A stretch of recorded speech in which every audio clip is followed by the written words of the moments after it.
Star Kids Channel. மந்திர சக்திகள் கொண்ட கதை தென்காடு என்ற அழகான கிராமத்தில் பிரஜன், இனியா, திஷிகா, புவி மற்றும் திகழ் என்ற 5 நண்பர்கள் வாழ்ந்தனர்.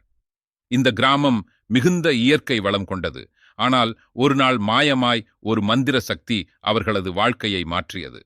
ஒரு மாலை அவர்களுடைய அனைவரும் பச்சை வயலில் விளையாடிக் கொண்டிருந்த போது ஒரு மாய கிரகணம் நிகழ்ந்தது.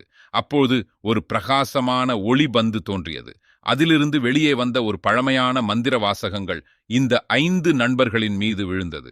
அதே நேரத்தில் ஒவ்வொருவருக்கும் விதவிதமான மந்திர சக்திகள் கிடைத்தன. பிரஜனுக்கு சக்தி வாய்ந்த காற்று கட்டுப்படுத்தும் திறன் கிடைத்தது.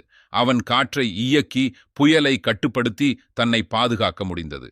இனியாவுக்கு தண்ணீரை கட்டுப்படுத்தும் திறன் கிடைத்தது. அவள் நீரை வடித்துக்கொண்டு தண்ணீர் மூலமாக பயணிக்கவும் முடிந்தது. திஷிகாவுக்கு மண் மற்றும் நிலத்தை கட்டுப்படுத்தும் திறன் கிடைத்தது. அவள் மண்ணிலிருந்து மலைகளை உருவாக்கி நிலத்தை காப்பாற்ற முடிந்தது. புவிக்கு தீயை கட்டுப்படுத்தும் திறன் கிடைத்தது. அவன் தீயை உருவாக்கி அதை விரும்பியபடி இயக்க முடிந்தது. திகழ்க்கு உயிர்களை குணப்படுத்தும் திறன் கிடைத்தது. அவள் கைகளை வைத்தால் எந்தவித காயமும் அல்லது நோயும் குணமாகும். இந்த சக்திகளை முதலில் எவ்வாறு பயன்படுத்துவது என்று தெரியாமல் அவர்கள் குழப்பத்துடன் இருந்தனர். ஆனால் அவர்கள் ஒவ்வொருவரும் தங்கள் திறன்களை பயன்படுத்தி கிராமத்திற்கு உதவ முடிவெடுத்தனர். ஒரு நாள் கிராமத்திற்கு மிகப்பெரிய புயல் வந்தது. பிரஜன் தனது காற்று சக்தியை கொண்டு புயலை தடுத்தான். திஷிகா நிலத்தை உறுதியாக்கி மண்ணில் இருந்து பாதுகாப்பான இடங்களை உருவாக்கினாள். புவி தனது தீ சக்தியால் புயலின் காற்றில் உள்ள ஆபத்துகளை எரித்தான். இனியா தண்ணீரை கட்டுப்படுத்தி வெள்ளத்தை தடுத்தாள்.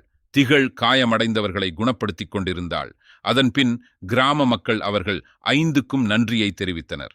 மந்திர சக்திகளை பற்றிய பயமின்றி அவர்கள் தங்கள் கிராமத்தை பாதுகாக்க பயன்படுத்த முடியும் என்பதில் மகிழ்ச்சி அடைந்தனர். இந்த 5 நண்பர்கள் தங்கள் புதிய சக்திகளை நல்லதற்கு பயன்படுத்தி கிராமத்தை பாதுகாக்க முடிவு செய்தனர். இக்கதை மனிதர்கள் தங்கள் திறன்களை நல்லதிற்கு பயன்படுத்தும் போது உலகத்தை மாற்ற முடியும் என்பதை கூறுகிறது. பிரஜன், இனியா, திஷிகா, புவி மற்றும் திகழ் தங்கள் சக்திகளை பயன்படுத்தி ஒருவருக்கொருவர் உதவி செய்து கிராமத்தை பாதுகாத்தனர்.